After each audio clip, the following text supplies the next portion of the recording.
Hi friends, welcome back to our channel. మేము ఈరోజు బెండకాయ చారు కర్రీ చేస్తున్నాము. చూడండి, ఫస్ట్ మేము ఇది స్టవ్ పైన గిన్నె పెట్టుకొని అందులో ఆయిల్ పోసుకున్నాము. తర్వాత ఇప్పుడు ఆవాలు వేసాము. ఇప్పుడు ఆవాలు వేసాము. సో ఇప్పుడు మేము ఇది స్టవ్ మీద చేస్తున్నామండి.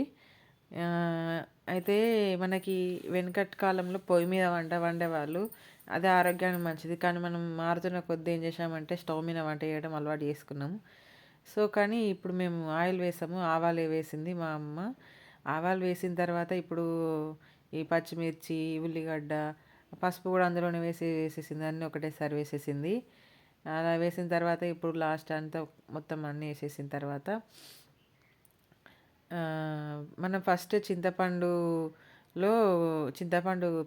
నానబెట్టుకుని దాన్ని కొంచెం ఇట్లా పిసికిన తర్వాత అందులో చారు వస్తుంది. చారులో కొంచెం శనగపిండి,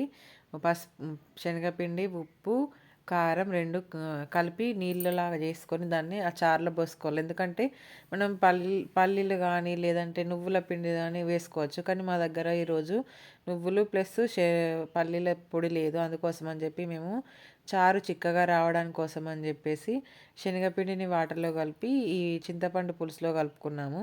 ఇప్పుడు మా మమ్మీ కరివేపాకు వేసేసింది. చింతపండు పులుసులో ఇది కలుపుకోవడం వల్ల ఏంటంటే మనకి చారు అనేది చిక్కగా ఉంటుంది. సో అందుకని మేము చింతపండులో ఈ శనగపిండి కలిపినటువంటి నీళ్ళని పోసుకున్నాము. ఉప్పు శనగపిండి నీళ్ళల్లో కలిపేసినాము. అయితే ఇప్పుడు మనం ఇలా బెండకాయలు, ఉల్లిగడ్డ, ఎల్లిగడ్డ అన్నీ వేసి కలిపేసుకున్నాము. మేము ఈరోజు అల్లం లేదు మా దగ్గర.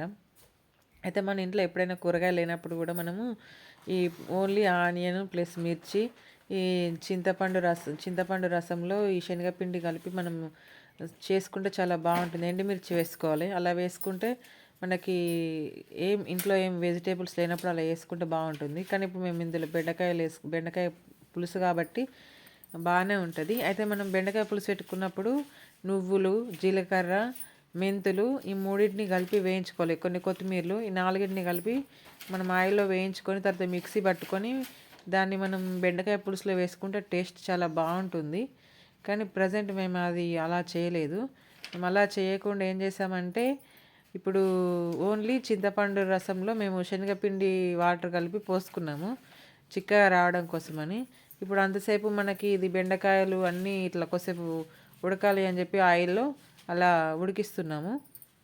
అయితే మనకు ఇలా చింతపండులో కలిపి వేసుకోవడం వల్ల మనకి ఏమవుతుందంటే చిక్కగా ఉంటుంది. చారు అనేది చిక్కగా ఉండడం వల్ల మనకి టేస్ట్ వస్తుంది. ఇట్లా వేరే చేదు పులుపు బాగా పుల్లకి కూడా రాదు. టేస్ట్ చాలా బాగుంటుంది. సో అందుకని మేము అలా పోసుకున్నాము. ఇప్పుడు చూడండి, ఇందులోనే చింతపండు రసంలోనే కారం, ఉప్పు, మసాలా అన్నీ కలిపేసింది. శనగపిండి వాటర్ కూడా చూడండి చారు ఎంత బాగుందో. ఇప్పుడు మేము ఈ స్టవ్ పైనే వేసాము. దీన్ని తీసుకెళ్ళి మేము నెక్స్ట్ ఎక్కడ పెడదామంటే పొయ్యి మీద పెడుతున్నాం. ఎందుకంటే చలికాలం కదా, మనం వాటర్ని వేడి చేసుకోవడానికి ఎక్కువ శాతం కట్టెల పొయ్యిని యూజ్ చేస్తున్నాం. అయితే కట్టెల పొయ్యి మీద మంట అనేది వేస్ట్ అవుతుందని చెప్పేసి తీసుకొచ్చి ఇక్కడ కట్టెల పొయ్యి మీద మేము పెట్టాము. అయితే మనకి వెనకట ఏం చేసేవాళ్ళంటే కట్టెల పొయ్యి మీద వంట చేసేవాళ్ళు. దానివల్ల మనకి ఖర్చు తక్కువగా ఉండేది.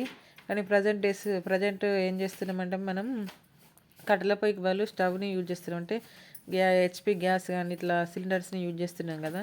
దీనివల్ల మనకి ఖర్చు అనేది పెరిగిపోతుంది. ఇది ఎలా అంటే 1000 రూపీస్కి ఒక బుడ్డి వస్తుంది, సిలిండర్ బుడ్డి. అది మనకు కనీసం ఒక నెల కూడా రాదు. సో దానివల్ల మనకి మనీ అనేది వేస్ట్ అవుతుంది. చూడండి బెండకాయ పులుసు ఎంత చిక్కగా అవుతుందో. ఈ కట్టెల పొయ్యి మీద మనం పెట్టడం వల్ల కూర కూడా టేస్ట్గా ఉంటుంది. తర్వాత మళ్ళీ మనం ఈ గిన్నెలు తోమడానికి ఇప్పుడు లిక్విడ్స్ అని, సోప్స్ అని యూజ్ చేస్తున్నాం. అది కూడా ఒక ఖర్చే. కానీ మనం ఏం చేసేవాళ్ళం అంటే కట్టెల పొయ్యి మీద వండితే మళ్ళీ మనం ఆ కట్టెల పొయ్యిలో ఉన్నటువంటి బూడిదతోటే మనం గిన్నెల్ని తోమేవాళ్ళం. దానివల్ల గిన్నెలు చాలా తెల్లగా మెరిచిపోయేటి, ఎటువంటి ఖర్చు కూడా ఉండేది కాదు. కానీ మనం ఇప్పుడు ఉన్నటువంటి రోజుల్లో ఖర్చులన్నీ పెరిగిపోతున్నాయి. దానివల్ల మన ఆదాయంలో ఖర్చు పెరిగిపోయి ఆదాయం తగ్గుతుంది. సో ఫ్రెండ్స్, ఇవాళ ఈ బెండకాయ కూర చూడండి ఎంత ఫాస్ట్గా మంచిగా ఉందో ఉడుకుతుంది.